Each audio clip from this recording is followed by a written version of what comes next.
Hello, everyone. Welcome to another edition of In the Spotlight. I'm Mike Kenichi, and I'm really excited today because I've always wanted to interview this guy.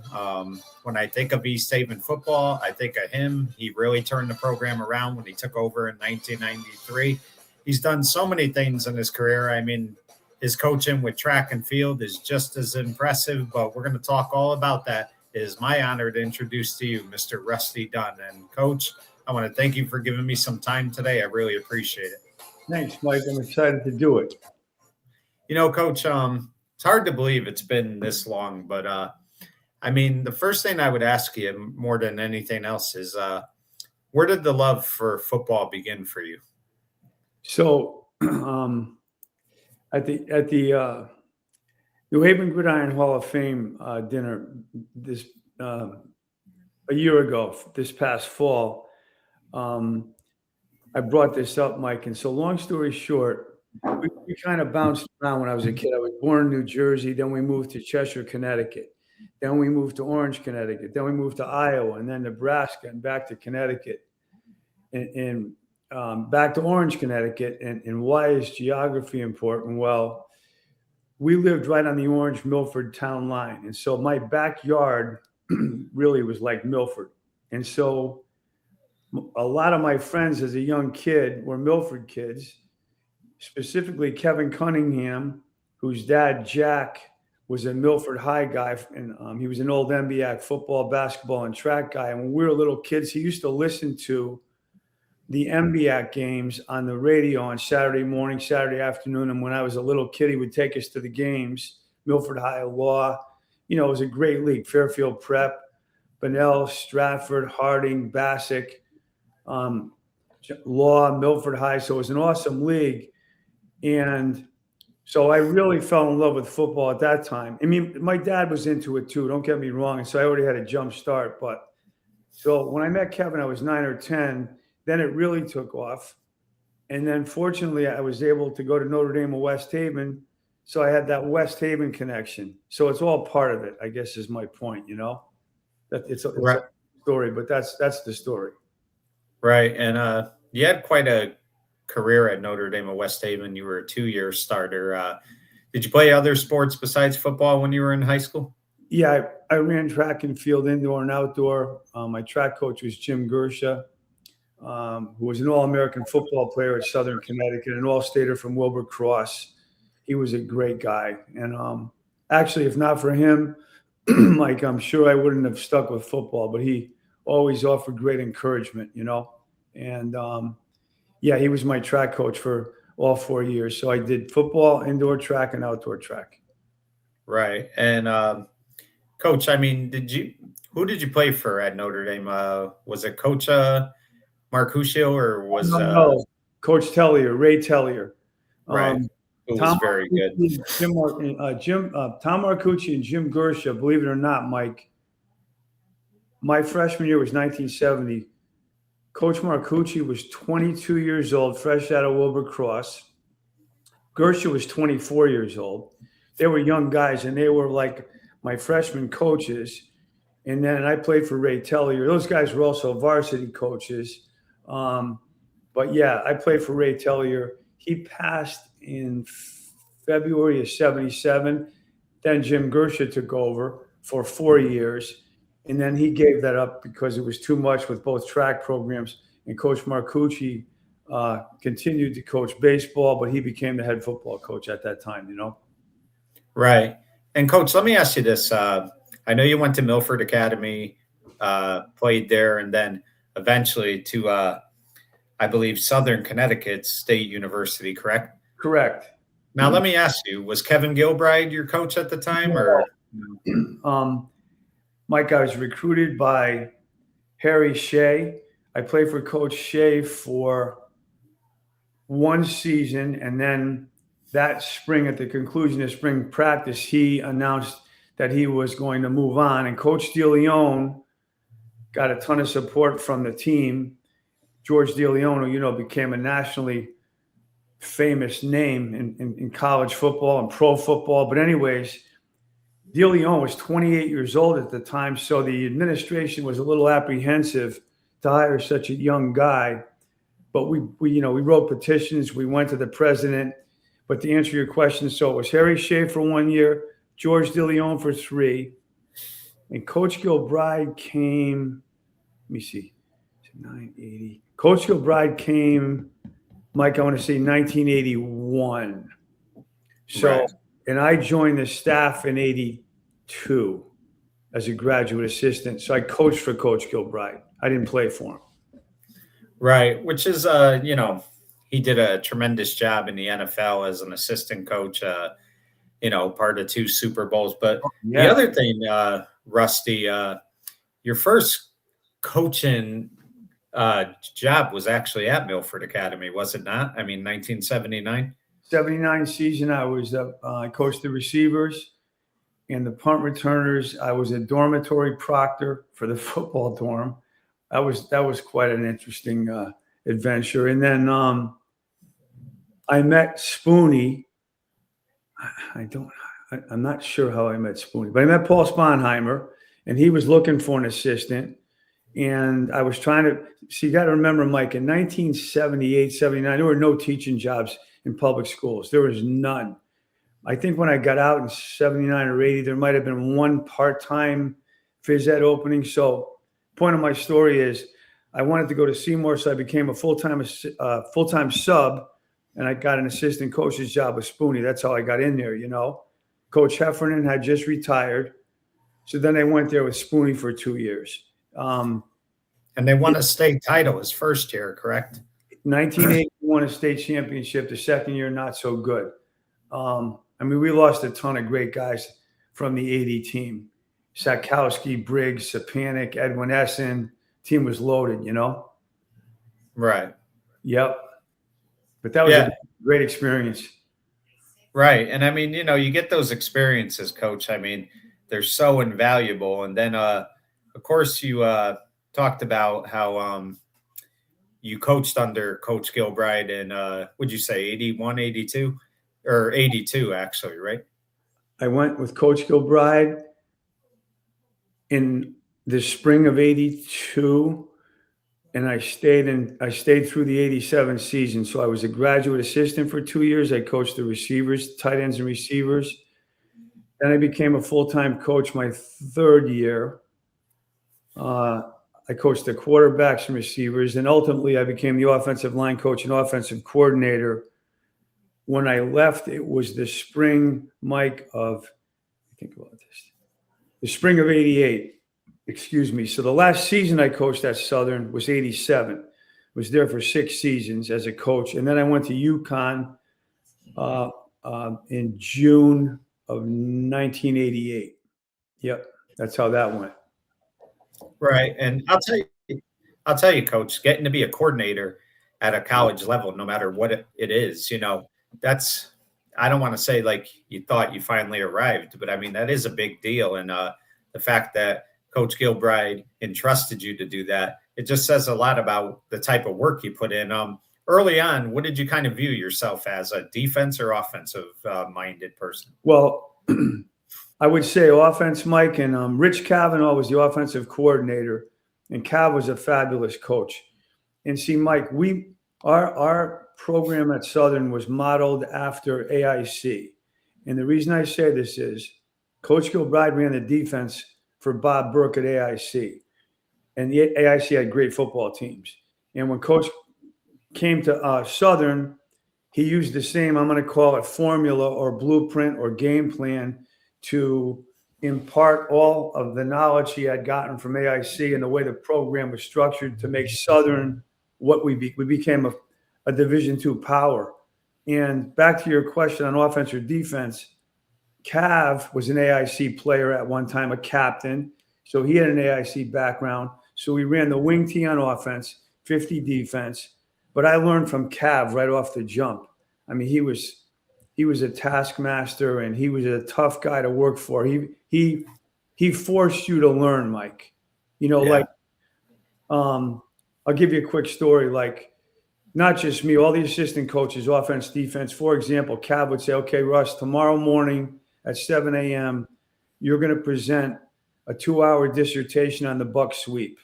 So you were like, oh my God, like I'd be up till 3 o'clock in the morning looking at notes and preparing because you'd be on the blackboard with the whole staff looking at you. And between Gilbride and Kavanaugh, you couldn't get a half a sentence out and they'd say, no, Coach Dunn, start all over again. And the point of my story is they forced you to become an expert at what you were doing. And so I learned so much offense from Rich Kavanaugh. It was unbelievable. But it was offense at that point, Mike, Right. And Rich really did a great job with the Southern program.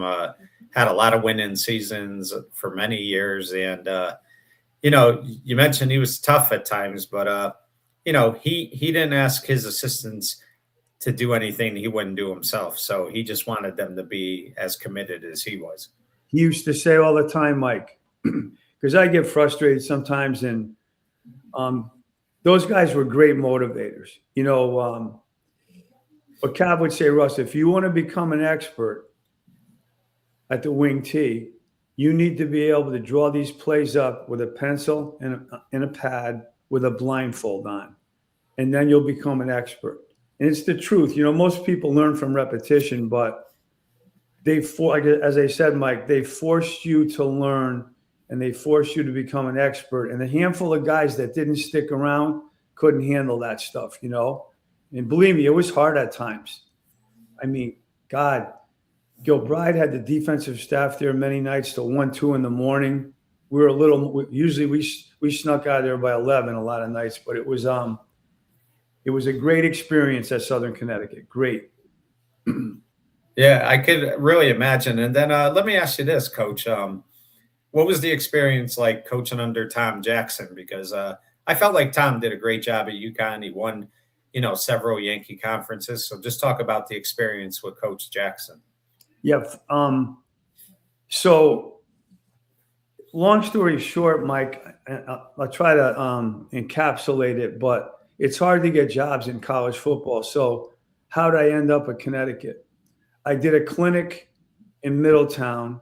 I knew Brian Usher, who ran the defense, and Rusty Burns, who ran the offense. So I saw those guys at the clinic, and they I think took a shine to me, and they helped me out with the job. But there was a bunch of guys that applied for the job, the defensive line job that I was applying for at Connecticut. And you probably remember Mark Duffner from Holy Cross. Great coach. He's been in the NFL, my God, for probably 30 years now. But anyways, I was sitting at Duff's desk because I was working the Holy Cross football camp, and it was during this whole application process at Connecticut. And he said, what could I do to help? And I said, well, I got to go see Coach Jackson later in the week for an interview. Mike, I swear to God, Duff picks the phone up. It's midnight. I go, Coach, what are you doing? He goes, I'm going to call Tom. I said, Coach, it's midnight. He goes, I don't care. He goes, if you're going to get the job, you're going to get the job. And if you're not, it's not going to matter anyway. So he gets on the phone and he says, Tom, you got to hire Rusty Dunn. If we had a job for him here right now, we'd give him the job, but we don't have any openings. And so that's how I got hired at UConn. Now, back to your question about working for Tom. He was a brilliant man. I mean, he might have been the only 2-year captain for Joe Paterno, maybe ever. And Tom Jackson's record at Penn State as a player, Mike, was 29 or 30-1. So think about that. He played, Franco Harris, Jack Ham, that whole unbelievable teams. But anyways, Tom was a super smart guy, very well organized, a lot of fun and funny. I think his demise, though, Mike, I was there 4 seasons as the defensive line coach and special teams coordinator. When Ush retired to go to admissions, he had a daughter that had some health problems. So Brian Usher had to get out of football and went to admissions. Rusty Burns went to Cincinnati. Spags gets hired to coach the defense. Jimmy Collins gets hired to coach the offense. And those guys are great guys and great coaches. But, Mike, at the time, those guys were like 27. So probably a little too young to assume all that responsibility. But we still would have gotten through it. But what happened was Lou Perkins came in and he was an agent of change. He came from Maryland. Remember now, he's the guy that fired Lefty Driesell after the Len Bias tragedy, which what did Lefty Driesell have to do with any of that? But anyways, and Lou Perkins also ended the program at Wichita State after the plane crash. But he wanted a new coach, and that's what happens. And so he had Tom, he had Tom over a barrel, and he forced Tom to get rid of myself, Jimmy, and Spags in February of '92. And then, of course, Tom was fired 2 years later. That's how that usually goes. But when you're forced to fire assistants, you're normally next, Mike, in college football. You know that. You've been around this a long time. But I had a great time at UConn. Like, I loved UConn. The ending wasn't so hot, but that's what happens. But working for Tom was a lot of fun. He was very good to me. Right. So, Coach, 93 comes, you get the East Haven job, but take me back. How did that all come about? I mean, did somebody suggest you apply for that job? I mean, there's always a good story when you get your first head coaching job. So here you go, Mike. So, okay. I interviewed in New Jersey. There's some great jobs in Jersey. Two that I was close to taking. One was North Hunterdon, fabulous position, but there was a lot of cuts going on with the staff. And I talked to one of the guys I knew there in the down low, and he said, listen, if you move your family here, it may work out for you, but you could lose your teaching job, in a year or two. So I didn't want to roll the dice on that. So back to Connecticut. Let me cut to the chase. I was signed, sealed, and delivered, Mike, to go to Griswold High School. Rich Foy was the principal, former All-American at UConn. He ended up being superintendent of schools, I think, in New London. He was a New London guy, but he was great. So he offers me a job at Griswold, but it was a 3/4 phys ed job and the football job, but it was the best I could do. So I was going to do it.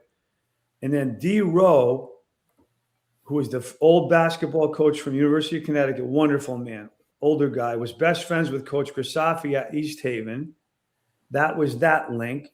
So he called me and told me there was an opening there. And then one of my best friends, Joe Torrey, who played football at UConn and for Coach Grisafi and at Milford Academy like I did. Torrey knew Coach Grisafi. And a former teammate of mine at Milford, Fred Tomasello. So they all kind of got together, and that's how I got in the door. And, Mike, the amazing thing was Norm DiMartino was the principal in the spring of '93, and there was no phys ed job.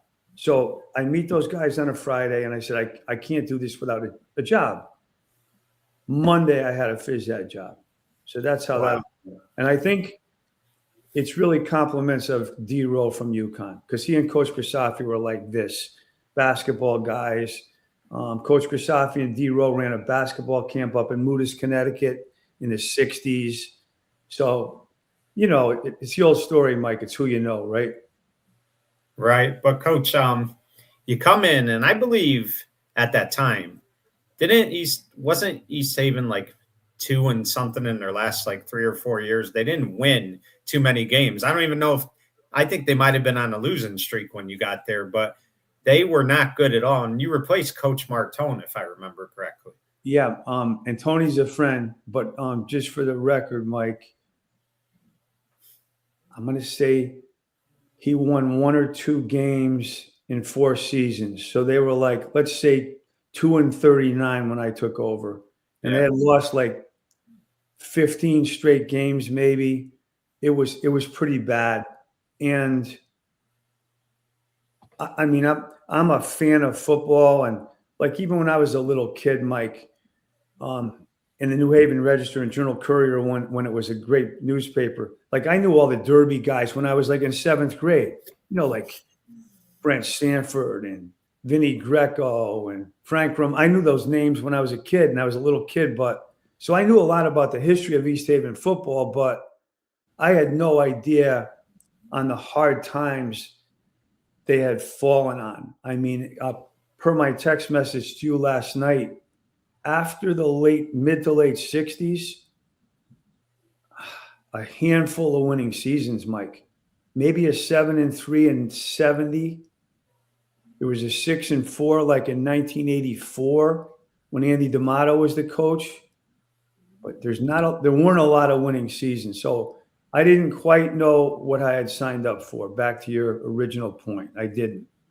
Right. But coach, one thing I remember, I was on the Derby team in 93. I was a junior. And I remember playing East Haven that night on a Saturday night at Ryan Field. And God, they played us so tough that night. The first quarter, we didn't even get the ball at all the entire first quarter. East Haven drove down the field, played great clock management. And I think we got like a fumble recovery and ran it back for a TD. And, we ended up winning the game. But what we all agreed with that night was, wow, this was a different East Haven team. They were very physical. They came ready to play. So I think in that first year, maybe the wins didn't come as much, but you saw that like these kids were buying into you and your coaches. Yeah, no. So Mike, when I got there too late for spring practice, and Tony told me that I wasn't going to have much. But then I'm looking around, and I had a kid named Sean Clark, a Jamaican kid who was one of the fastest players I ever coached in my life. He ended up having a great college career, but Sean Clark was like a junior, and he didn't play much till I got there. And I had a savage named Jason Ryzik, who at the time was like 5'10", 225. He was a beast. I had Kevin Glenn. I had a great freshman class that year. And the staff I put together were all former Southern football players. And Barry McDermott, Mac from Derby. Oh, yeah. Mac and I were like brothers. And he and I became close when I played for him at Milford Academy. And Mac called and said, listen, I want to come and help you out. Now, Mac had diabetes. I'm sure you know all this stuff. And he had a hard time getting around. His feet were bad. He was missing parts of both feet. So he would coach Mike from a folding chair, a patio chair in the shade with his bottle of Fresca and the lineman in the sun. But anyways, it was a great staff. And the first year was a nightmare. It was 0-10. It was the last year of the old Housatonic League. That was the last year of the old Hoosie 93. But you could see there was a chance if we could get the thing going a little bit. They had no belief in themselves. When you lose over and over, you kind of start thinking like, oh, here we go again. Like you mentioned the Derby game. I remember that game. And we drove the ball. We were like getting all excited about it. But the second you guys got the fumble, all the wind came out of the sails. So it's hard to turn that whole thought process around. It takes time, as you know. Right. And coach, let me ask you, when going into a season that, you're not going to win a lot of games, and there's even a part of you that says to yourself, we may not win a game. How do you stay positive? Because the off season is long when you have a tough record like that. So after your first season, how did you remain positive? Because you come in and first year coaches, they're always going to be excited. And then when you're not seeing wins that first year, how hard was it for you in the off season? We had a 10-0 freshman team, Mike. 10-0. They were loaded. Half those kids played freshman and varsity by the middle of the year. I started like 5 or 6 freshmen by the end of the year. And it wasn't out of spite to the seniors. Excuse me. The young guys were just better players. That caused a little bit of static. But I told the older guys, listen, you guys are good guys, and it's not like you're not going to play, but the young guys are going to play too. So anyways, back to your question. We were so good with the young guys.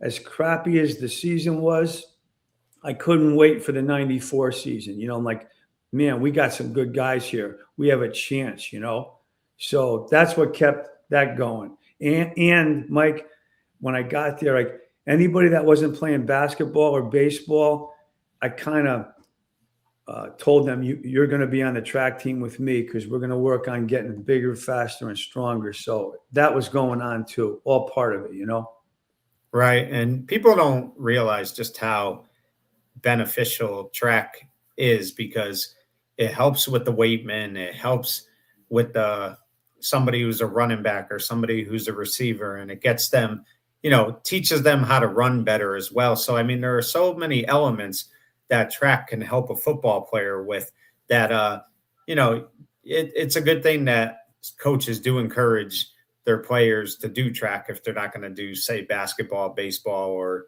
wrestle, whatever it might be. Yeah. You know what happens, Mike, and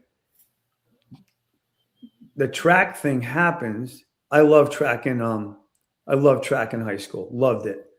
And I went out for the team at Southern Connecticut my sophomore year. Coach Wright was the coach. And I could have been on the team. I think he kind of gave me a brief tryout after the football season ended in the fall of '76.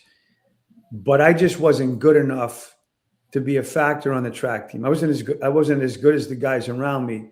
So that was it for me for my track career. But when I got to I left a huge piece of this out too, Mike. Coach Amendola, Buddy Amendola. Buddy, yes, yeah. Was the athletic director at East Haven. So I can't believe I left that out. So it's D. Rowe, it's Coach Crisafi, and Buddy. And I knew Buddy from college coaching because Coach Amendola was at Central Connecticut. He left Yale, but he and I became quite close. So there was part of that. But anyways, Buddy said, Russ, why don't you coach the track team? I said, I'll coach.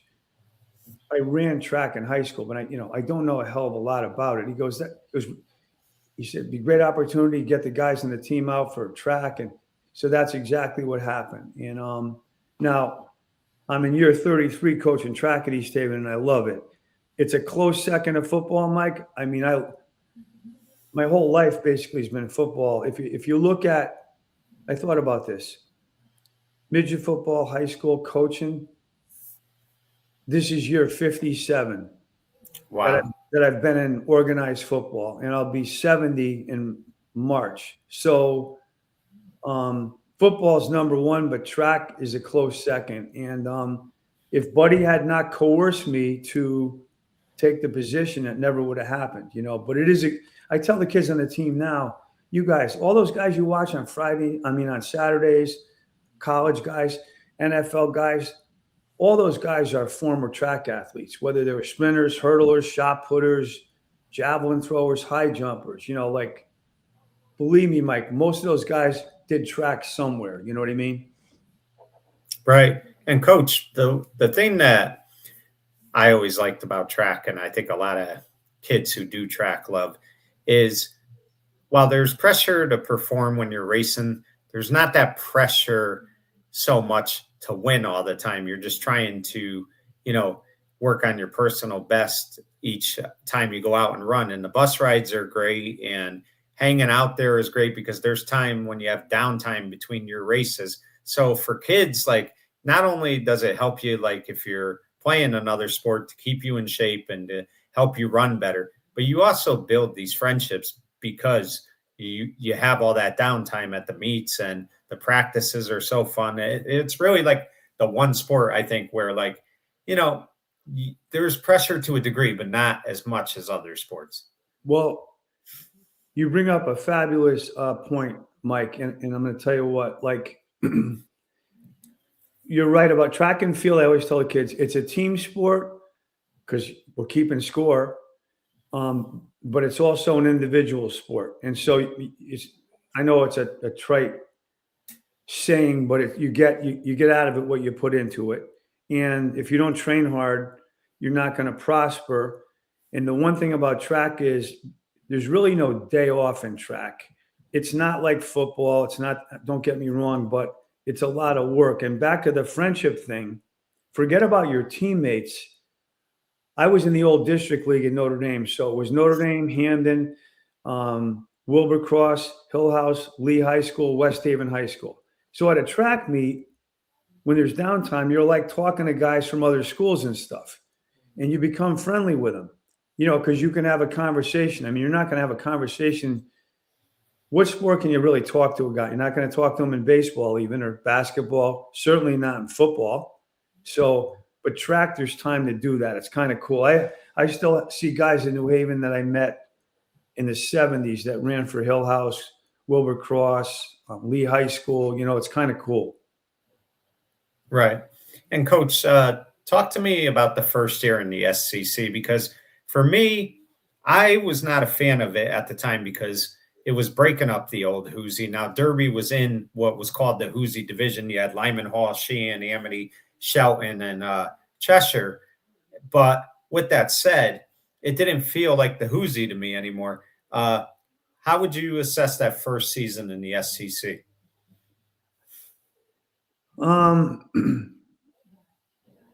to the point you just made, Mike, it's not a league. I don't know what it is. It's terrible. And I'm not saying that as a guy that's coached at East Haven most recently. Excuse me. And we're not at the top of the heap, because I was at West Haven High School with Eddie for 14 years and we were at the top of the heap. But it's really not a league. They change the schedule every year. The guy I share an office with, Rick Naracci, who's, many years as the basketball coach at East Haven. We talk about this all the time.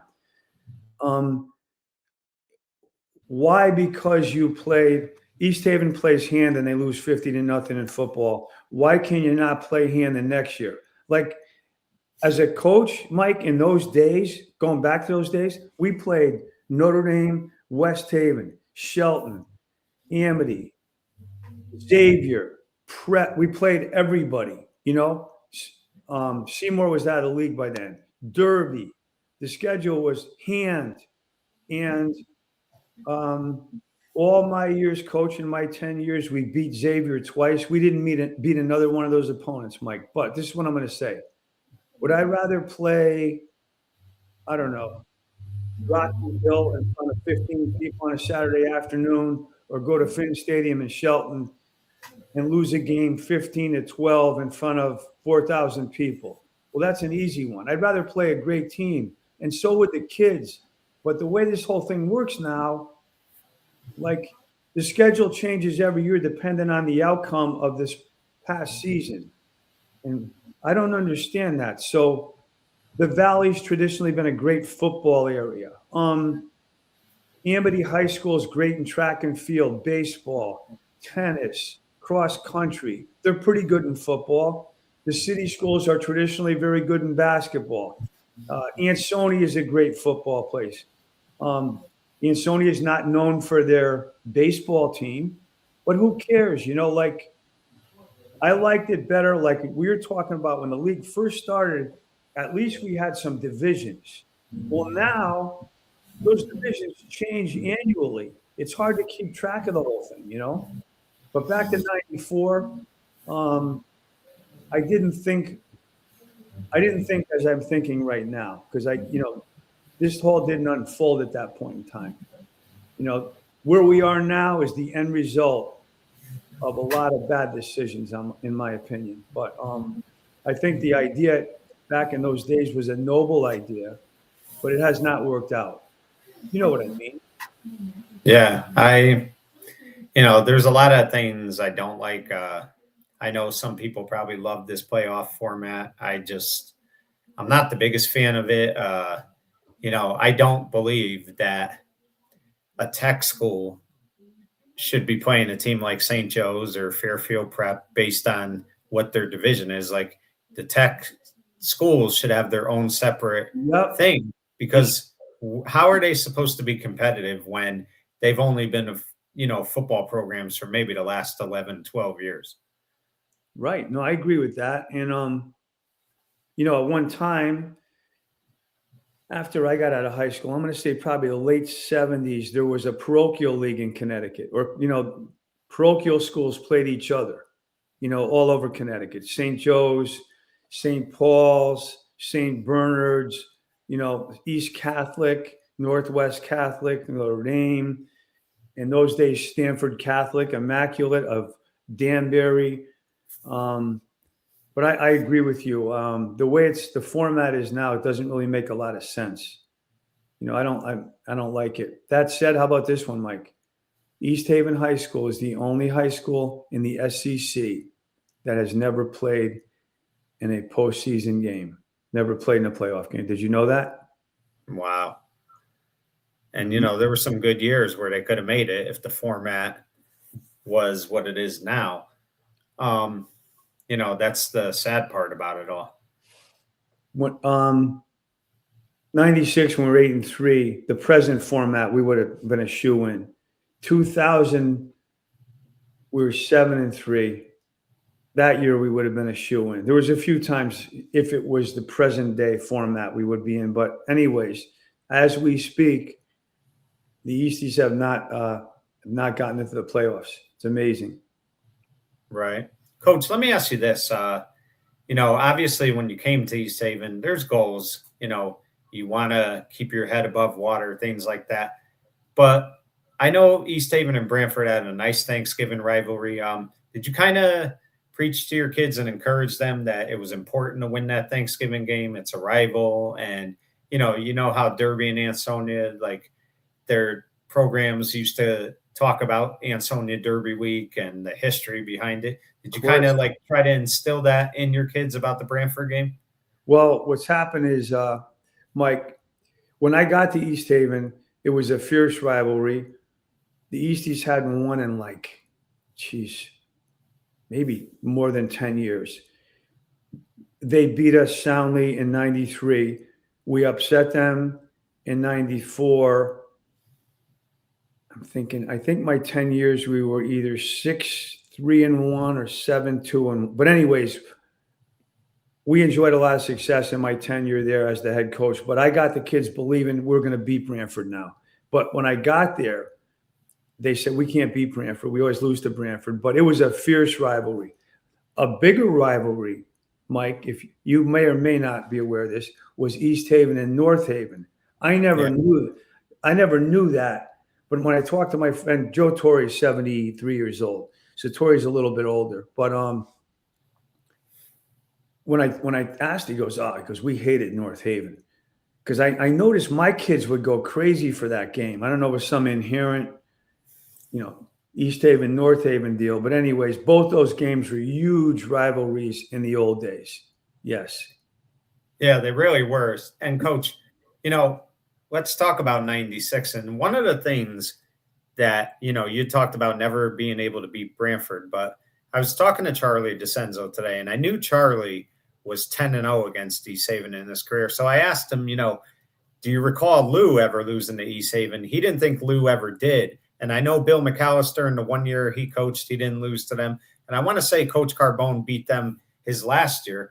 And of course, John Oko, before they did away with the Hoosie, he beat East Haven his first year. So I think, everybody used to talk about that Derby North Haven streak that Derby had on North Haven.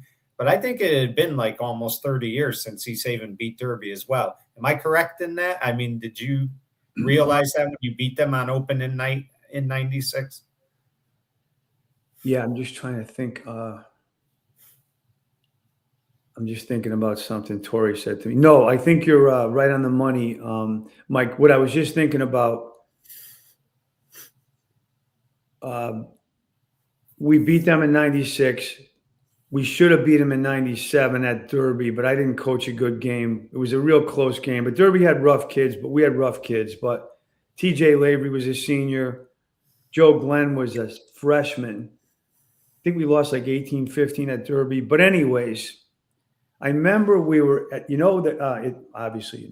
at Derby, the home team is in the garage there at the old setup, and Derby was upstairs in the locker room. Yeah. And the Derby kids were stomping before the game, like getting excited, getting fired up for the game. And Joe Torrey was coaching with me for a few years. And he kind of went crazy, and he said, I remember that like it was yesterday, 1968, we played Derby. And he went on and on. He said, and you guys have a chance to make this a great night for us, and let's go beat them on their home field. And we won the game big. Joe Glenn rushed for over 300 yards. But I remember Torrey talking about how East Haven could never beat Derby, always found a way to lose the game. So I do know what you're talking about. Yeah, it could have been 30 years, Mike, before the 96 win. You could be right. I bet you are right. And that was the start of a great season, Coach. But beating Derby, and listen, Derby was starting to go downhill a little bit, but they were still capable. And that same year that you guys beat them, Derby knocked off Ansonia and they knocked off Shelton, and they lost to Cheshire by a point. So that was a very good Derby football team that you beat that year. That had to be like one of the highlights of your coaching career, because being a coach, the history that Derby had. You mentioned Vinny Greco and Brent Sanford, Frank Romano, Glenn Gaetano. So you knew about their tradition. So knocking them off, I mean, it had to be a big deal for you personally. Oh, yeah. I mean, like I said a little while ago, Mike, that senior team was loaded. Here's an amazing statistic for you, Mike. Thanksgiving Day, 95, we dressed 16 kids. We had 18 left on the team. 96, we dressed 24 on Thanksgiving. But the point I'm going to make next is, if there was 24 guys in the team, 20 were good football players. I had a lot of good players. In the 96 team, all the starters were very good players. 5 or 6 played in college. And so we could match up with Derby and Shelton in those days. What used to happen, Derby didn't have 1 million kids on the team. I don't think they did. Shelton had 1 million. And Shelton was 2 platoon. And we lost a couple close ones to them because we would run out of steam. They were fresh the whole game.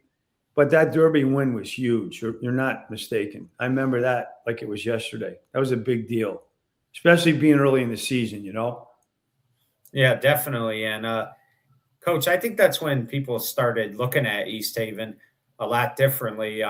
And when I knew that things were really getting better for East Haven was Coach George DeMayo and his crew. They were starting to do more East Haven games. They hadn't really done a lot, and they started doing East Haven games. And really what you did, Coach, is more than anything else, the 8-3 season's a great season, but you made it a program again. And that was important, because I think the last time East Haven had an 8-win season was probably 66, 67, or 68, around there. 66, exactly right. Yeah. So, I mean, to go do that, you had to, have a sense of pride. Listen, in a perfect world, every coach, the ego in them, they would love to win a state title. But, sometimes that the goals you really set out to get are sometimes not always realistic. And at that time, they were still kind of, building the program back up. So getting an 8-win season like you did, knocking off teams like Derby, beating Brantford again. I think you might even have beat North Haven that year as well. I mean, had to be just a big feather in everybody's cap that year. Yeah, funny story, Mike. We beat North Haven. You think about this. 1993, North Haven had 94. They had Jeff DeLucia, fabulous player, and they beat us say 48-6. So we couldn't tackle him. We couldn't catch him. He was fabulous. So fast forward 2 more years. After that game with Jeff DeLucia, Coach DeMayo comes across the field, puts his arm around my shoulder. And I love Coach DeMayo, but he's a tough old guy. He goes, Coach, hang in there. You're doing a good job with your team. So 2 years later, we win 40-6, Mike, at North Haven. And there's 2 minutes left in the game. And I had the second quarterback in and the second team in. We weren't running the score up. And Coach DeMayo yells across the field, Rusty, he goes, take your foot off the gas pedal. I know you have a good team this year. But I mean, and I'm saying to myself, 2 years ago, you had your arm around me and you were consoling me. And now you're mad because you're losing the game. But I mean, I wasn't mad about it. That's how it goes. But it was kind of funny to turn around, and that happened in just 2 years. You know what I mean? But yeah, we beat them pretty good that year. Right. And Coach, I think in your 10 years there, now I could be wrong, but I'm pretty sure you had at least 6 winning seasons out of those 10 years. Am I correct? No. 1, 2, 5. 5. Which is amazing. And I think your last season was like a 7-3 season, correct? I mean, it was Here, let me tell you what happened, Mike. And I don't want to get into a big thing about this. We were 7-3 in the season of 2000 with Joe Glenn. Yeah. And we should have been 8-2. We lost to Xavier close on SAT day. That's another story. 13-12 or something. But anyways, we're 7-3. That's what we were. You are what you are. And the following year, we were maybe 5-1. And then the following year, 3-8 or 3-7. See, and it does matter, Mike, and I'm doing this show with you right now, so I'm going to be honest with you. I was hired by Buddy Amendola. Coach Amendola died, Mike. 94, yeah. September 94. September 94. It was the night we were supposed to play Foreign High School, but the game was a rain out. Buddy died that night. Coach Crisafi kind of took over for a while, and then Fred Balsamo came in, and things were never really the same at East Haven. I'm not going to get into all that, but so we kind of brought the thing to a crescendo, and we really had it going in the right direction. And then after that, it kind of gradually started to wane. But anyways, the last 2 seasons weren't great. The last season was not good at all. But yeah, so that's the story. Right. And Coach, let me ask you, did you just feel like after that season you needed a change? I mean, you had said like it was different not having Buddy as the AD and things weren't the same. Did the last few years just take its toll on you and you just decided you wanted out? Or no, Mike, quite honestly, yes, the situation was taking its toll on me. My relationship with the AD was very poor, and my hand was forced. I was kind of forced out of the position.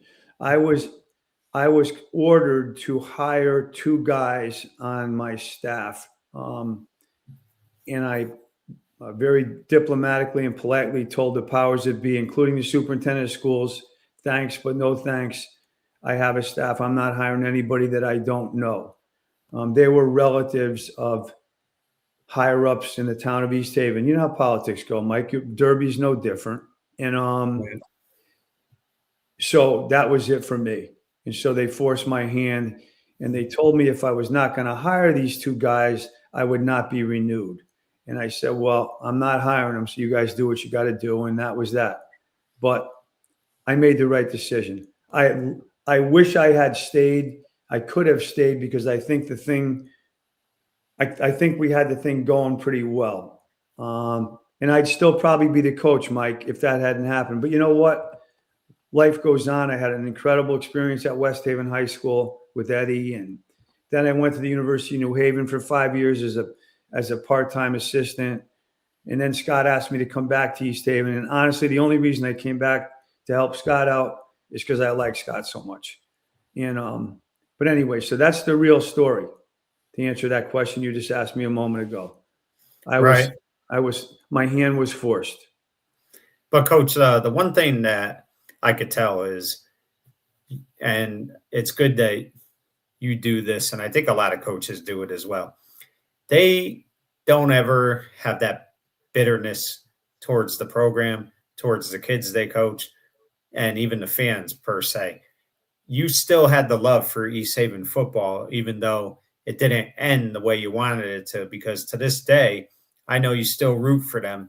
So the love for East Haven program and the 10 years that you put your heart and soul into that program, you still have a special place in your heart for that program.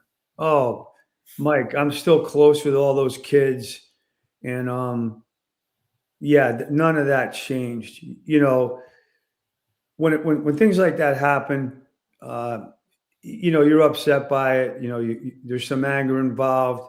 But like Coach DeLeon told me when we got let go at the University of Connecticut in '92, he said, Coach Dunn, if you coach long enough, you're going to be fired or you're going to lose your job. There's very few guys go through the coaching profession unscathed. So it's kind of part of the job too, Mike, you know, but the relationships you make with the kids is, I mean, I'm still friendly with kids from Seymour High School. You got to remember this name, Mike. You remember Jeff Sapanic? Oh yeah, He yeah. was a great tight end and linebacker. He played at Hamilton. He fought in Desert Storm. He's retired down in Florida. Well, he came up to visit Spoonie because Spoonie's not feeling very well. And but J-Rod and I went out this summer, and I mean, I don't know, I'm not a very good mathematician, but I coached him in 1979, Mike. 1980, I'm sorry. That's a long time ago. And we're still close, And but anyways, yeah, I still have great relationships with the East Haven kids. Correct. Yeah, and I mean that's something that you can never take away. The bond that you have with your former players, and to me, the 10 years were a success. I mean, this program was really, it was on some very hard times. I mean, and you came in and 5 winning seasons in 10 years, which is tremendous. Wins against Xavier, Derby, North Haven, Branford, like I've mentioned, and I'm sure a couple wins against Guilford as well. I mean, when you look at it, you brought it back to a place it hadn't been to since the 60s. And that really says a lot about the work ethic you had and your coaches had, but especially your players. Yeah, no, I got there at the right time. Mike, I see a lot of my former players. Kevin Glenn, for example. Kevin he was a freshman in 1993, fabulous career, played a couple of years at the University of New Haven, but then he got married young. And anyway, he became the chief of police in North Haven. And he's since retired from there, and he's now the chief in East Lyme. But anyway, when he was inducted into the New Haven Gridiron Hall of Fame, we were talking about, those guys were freshmen, so they kind of got there at that time. And then I showed up, and it was like the perfect formula because they were my kind of kids. I was so fortunate that those guys were there at that time. And I know that I was fortunate enough to help a lot of those kids get on a little bit in life. Maybe if I hadn't arrived, they might not have gone to college or played in college or been successful. So we helped one another, but that group was a great group, that's for sure. Right. Coach, it's never going to happen and it's unfortunate, but I really wish that they would go back to Saturday games. And I'll tell you why, because there is nothing better than a Saturday morning when your local team is playing or a Saturday afternoon when your local team is playing. I'm not saying Friday nights aren't exciting, but people come from work a lot of times. A Saturday morning game,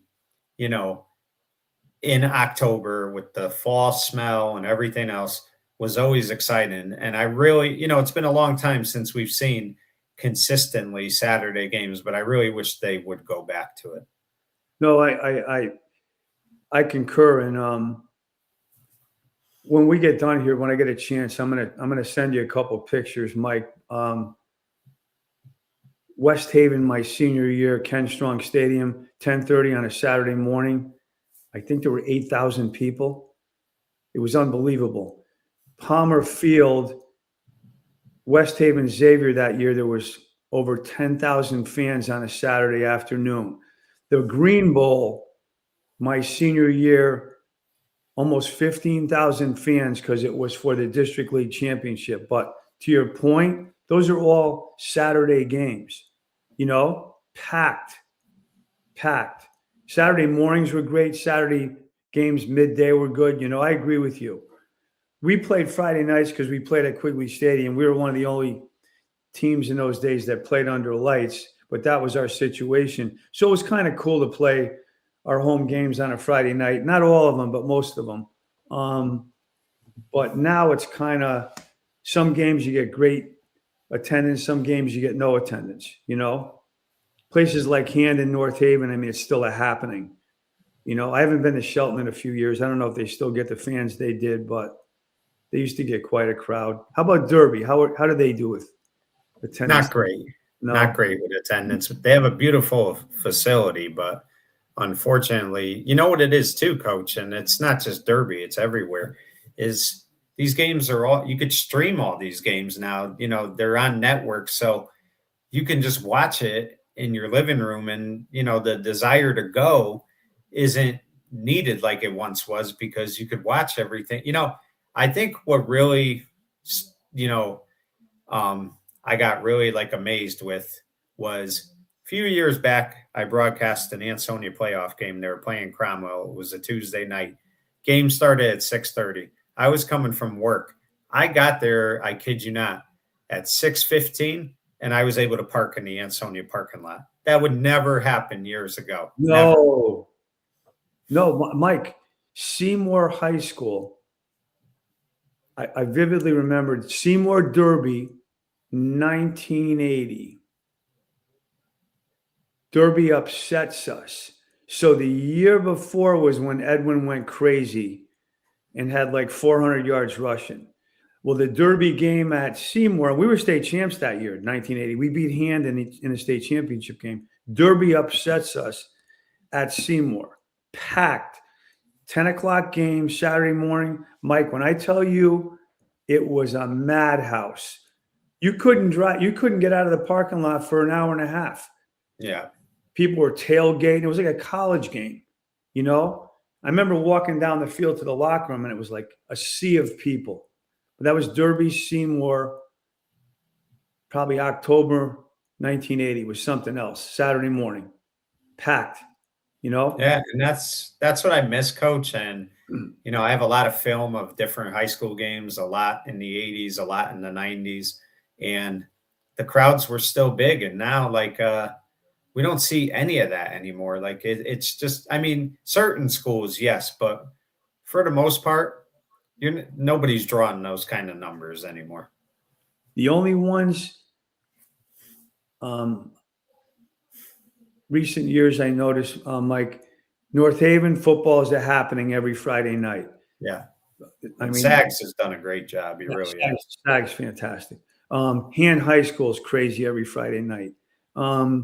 It's still important in West Haven, Connecticut to wear a silver helmet, fight for the blue and white. It's still a big deal at Ken Strong Stadium, but there's not a lot of places like that anymore. You're not wrong, No, definitely. And, coach, you brought up West Haven. It made me think of this. A good friend of mine, and you know him well. He's a good friend of yours. But Ronnie Leno, and I'll never forget when Ronnie got the Derby job, head coaching job. I said to him, what are you going to do as far as assistants? Are you going to keep the same guys? Or are you going to try to get some new ones? He said, I really don't know at the moment, but the first guy I'm going to contact is Rusty Dunn. And I really thought that said a lot. Like, you would just step down as East Haven's coach, and he really was going to try to get you because he knew the importance that you had to East Haven, and he was really trying to build a winner. And, unfortunately, they didn't give him enough time, but he really was trying to go out there and find the best possible coaches he could, and your name was at the top of the list. Oh, that's nice. I mean, you know what happened, Mike? I knew Ronnie a bit, but we became best friends when we took all our grad courses together. So we were together like for 2 straight years. And I mean, I knew Ronnie anyways, but then we became real close.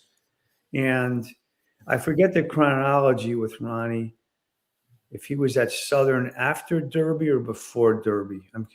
I can't. He coached for Rich Kavanaugh for a while too at Southern. Yeah, for like 3 years. Yeah.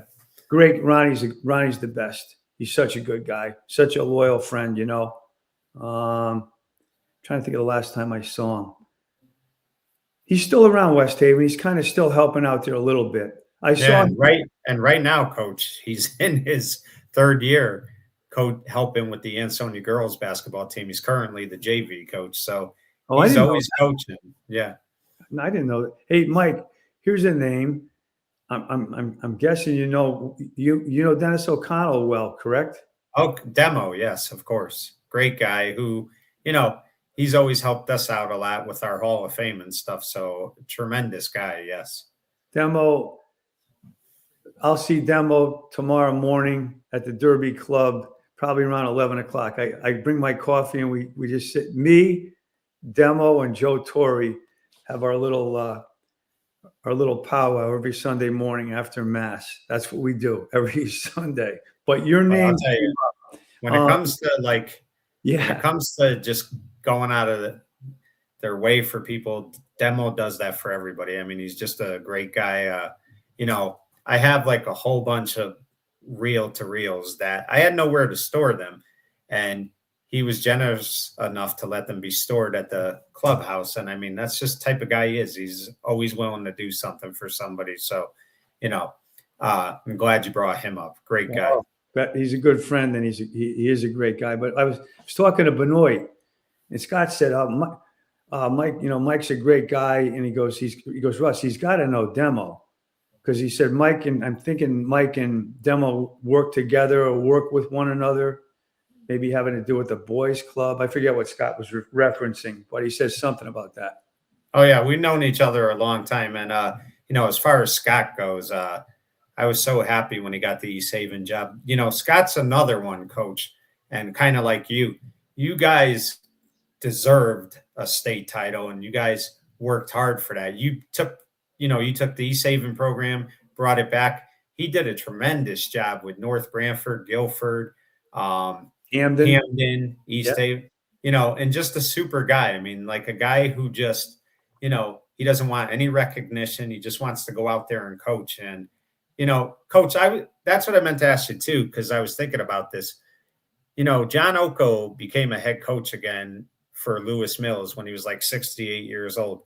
70 isn't old anymore. Is there ever a possibility that if it was the right situation, you would be a head coach again? It's funny. I was talking about that last night, Mike, and I thought about that a bit over the last week or so. It's kind of exciting, and I think I could enjoy it and do a great job doing it. But what happens is there's a lot of the day-to-day tasks that are a little more difficult and less desirable as you get older. What's this? Distributing equipment if you're the head football coach. Pasta dinners. I'm just trying to come up. Things that aren't quite as glamorous when you're 70 as they were when you're 35 or 40. And so the older you get, the less desirable those things are. Like in track and field now, Mike, and Anthony Sagnella talked to me about this 20 years ago. He's like, Russ, we don't have quite as much gas in our tank. As you get older, you have to start delegating. And fortunately for Anthony, his fabulous assistant coaches, and they've remained with him, Mike, forever. And so Sag manages his team. He's certainly in charge, but he doesn't have to do every single little day-to-day task. So back to your question, I certainly think about it. It's intriguing, but I don't know about all that other stuff at this point, But anyway, it's interesting you brought that up because I have thought about it the last couple of weeks. Well, I look at it this way, Coach. Guys like yourself, Scott Benoit, Ronnie Leno, Anthony Sagnella, Coach Carbone is obviously getting up in age, but I always loved seeing him on the sidelines. But the point I make is high school football is a better game when guys that I just mentioned, like you and the other guys, when you guys are on the sidelines. But before we go, Coach, what would you want to say to all the players you coached with throughout, the 40 plus, almost 50 plus years you've coached? What would you say? What would you want to say to those players you coached? As I've told some of them in the past, Mike, just like to thank all of them. They'll, for example, Mike, they may thank me sometimes, and I'm like, I tell all of them, even I don't care if they're guys in their 50s now. And I'm like, thanks for playing for me and giving me all the effort you gave to me. And regarding high school kids, Mike, some kids on your team are stars and all state, and some kids stay on your team and don't play a whole lot. And, I used to tell all the kids how much I respected the amount of time they put in and all the effort that they gave to me. Because Demo and Tori and I were talking about this a few weeks ago. Like, it's not hard to stay on a football team for 4 years. I don't care if it's high school football, college football. You've been around the game your whole life and you played and stuff. It's easy to find a way out. And I'm so appreciative of all the kids that played for me for 4 years, all those years. That's all I would say. Well, Coach, I want to thank you for giving me some time today. It was a real honor for me. Wanted to do it for so long. And I really thank your friend Leon for getting in touch with you, because he got me in touch with you. And it was just a real, treat for me to get to interview somebody that I really look at as a legend. So thank you for giving me a few minutes today. I really appreciate it.